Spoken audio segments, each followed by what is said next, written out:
Hello दोस्तों, मैं Ravi Mishra commerce 2.0 में आपका स्वागत करता हूं। आज बिजनेस स्टडी का जो वन शॉट रिवीजन चल रहा है हिंदी मीडियम में, आज उसका दूसरा चैप्टर है प्रबंध के सिद्धांत, प्रिंसिपल ऑफ मैनेजमेंट। तो जिसका पहला क्वेश्चन है 22 नंबर, वैज्ञानिक प्रबंध के जनक थे। तो वैज्ञानिक प्रबंध के जनक थे टेलर साहब। कौन जनक थे? तो टेलर साहब। तो यहाँ इनका आंसर होगा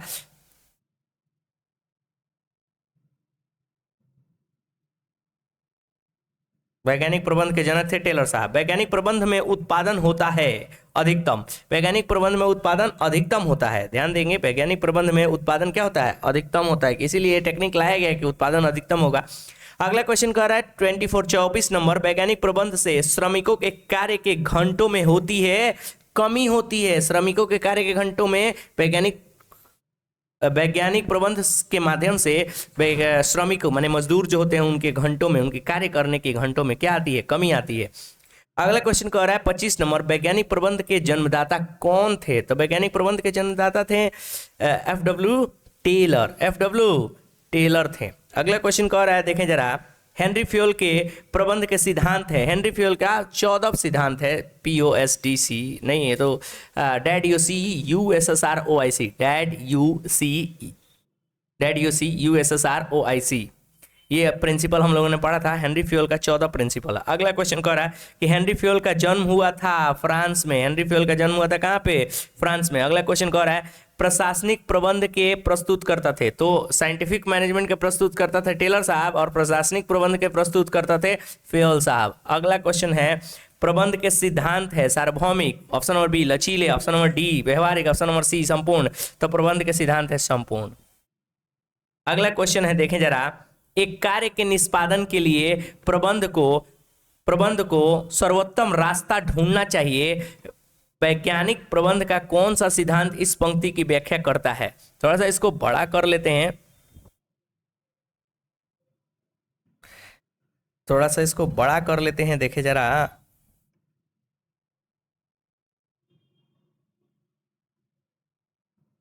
चलिए देखते हैं अगला क्वेश्चन कि एक कार्य के निष्पादन के लिए प्रबंध को सर्वोत्तम रास्ता ढूंढना चाहिए। वैज्ञानिक प्रबंध का कौन सा सिद्धांत इस पंक्ति की व्याख्या करता है?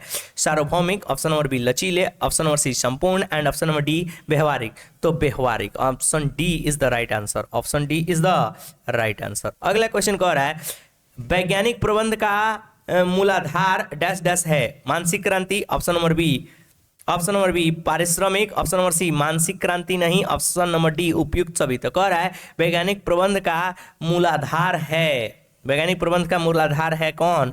मानसिक क्रांति। 31 का 1 नंबर ए आंसर सही है। अगला क्वेश्चन देखेंगे 32 नंबर 32, वैज्ञानिक प्रबंध से श्रमिकों के पारिश्रमिक में डैश डैश होती है। वैज्ञानिक प्रबंध से श्रमिकों के पारिश्रमिक में कमी आती है।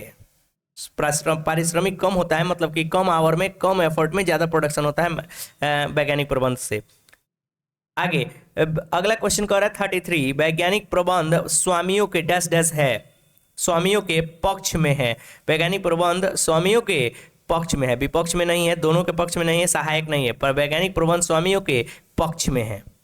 अगला क्वेश्चन कह रहा है शुरू में श्रमिकों द्वारा वैज्ञानिक प्रबंध का डैश डैश किया गया था। शुरू में श्रमिकों द्वारा वैज्ञानिक प्रबंध का विरोध किया गया।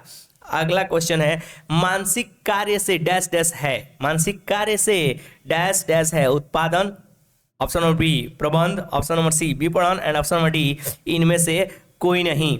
तो यहां उत्पादन हो जाएगा, मानसिक कार्य से उत्पादन है। अगला क्वेश्चन, अगला क्वेश्चन, निम्न में से कौन सा कथन असंगत है? कौन सा कथन असंगत है? प्रबंध उद्देश्यपूर्ण है, सही बात है। विशिष्ट प्रक्रिया है, सार्वभौमिक है, प्रबंध स्वामित्व से अलग नहीं है। तो ये असंगत है और सब तो संगत था। अगला क्वेश्चन, वैज्ञानिक प्रबंध कब प्रारंभ हुआ? तो वैज्ञानिक प्रबंध प्रारंभ हुआ 1913 में। एफ.डब्ल्यू. टेलर ने प्रबंध प्रारंभ किया था, एक बुक भी लिखा था इन्होंने 1913 में।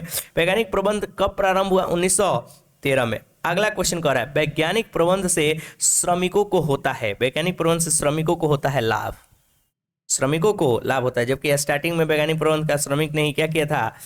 विरोध किया था। देखिए अगला क्वेश्चन 39 नंबर कह रहा है परंपरागत प्रबंध में श्रमिकों को मजदूरी दी जाती थी। कम दी जाती थी। परंपरागत माने पुराने जमाने में श्रमिकों को मजदूरी कम दी जाती थी। जब साइंटिफिक मैनेजमेंट आया तो श्रमिकों को मजदूरी ज़्यादा मिलने लगा, आवर माने काम करने की घंटा कम हो गई। तो परंपरागत माने पुराने जमाने में परंपरागत प्रबंध में श्रमिकों को मजदूरी दी जाती थी कम। अगला क्वेश्चन कह रहा है वैज्ञानिक प्रबंध में टेलर ने प्रयोग किए, वैज्ञानिक प्रबंध में टेलर ने प्रयोग किए गति अध्ययन, थकान अध्ययन, समय अध्ययन, उपयुक्त सभी। तो उपयुक्त सभी, वैज्ञानिक प्रबंध में टेलर ने इन सारे अध्ययन को प्रयोग किया, गति अध्ययन को भी, थकान अध्ययन को भी, समय अध्ययन, उपयुक्त सभी आंसर होगा। अगला क्वेश्चन कह रहा है मानसिक क्रांति मूलाधार है, मानसिक क्रांति मूलाधार है वैज्ञानिक प्रबंध, संयोजन, ऑप्शन सी विवेकीकरण एंड ऑप्शन डी पेशा।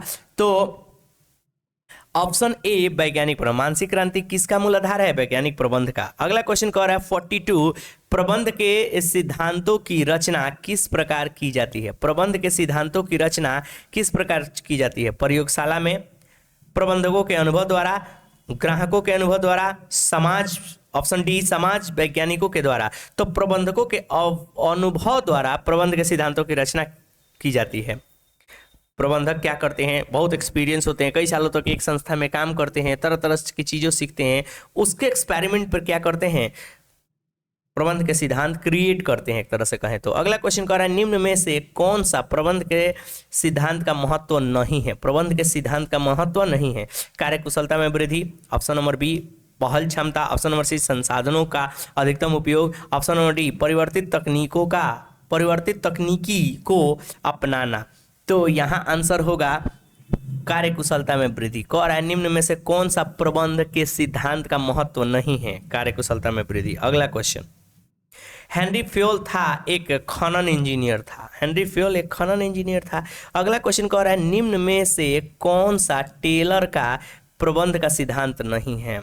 वैज्ञानिक ना कि व्यवहाराधीन, ऑप्शन नंबर बी कार्यात्मक फॉर्मैनशिप, अधिकतम ना कि सीमित उत्पादन, सहयोग ना कि विरोध। तो ये ए सी डी ये तो टेलर के प्रबंध के सिद्धांत हैं, लेकिन कार्यात्मक फॉर्मैनशिप नहीं है, ये टेक्निक है।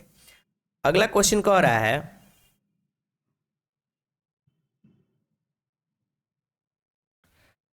अगला क्वेश्चन देखें, ये कह रहा है अगला क्वेश्चन लास्ट में दो ही है, थोड़ा इसे और बड़ा कर लेते हैं। कह रहा है 46 नंबर, वैज्ञानिक प्रबंध में विश्लेषण है, वैज्ञानिक प्रबंध में विश्लेषण है 75%, वैज्ञानिक प्रबंध में विश्लेषण है 75%, वैज्ञानिक प्रबंध में विश्लेषण है 75%। अगला क्वेश्चन कह रहा है वैज्ञानिक प्रबंध से उपभोक्ता को कोई प्रभाव नहीं है, शोषण होता है, लाभ होता है, इनमें से कोई नहीं। तो ऑप्शन सी वैज्ञानिक प्रबंध से उपभोक्ता को लाभ होता है। ये रहा चैप्टर नंबर 2 का वन शॉट रिवीजन। आप बने रहिए कॉमर्स 2.0 के साथ, देखते रहिए वीडियो और इसे शेयर करते रहें अपने दोस्तों के साथ, और चैनल को लाइक करें, सब्सक्राइब करें और शेयर जरूर करें अपने दोस्तों में। Thank you, good bye.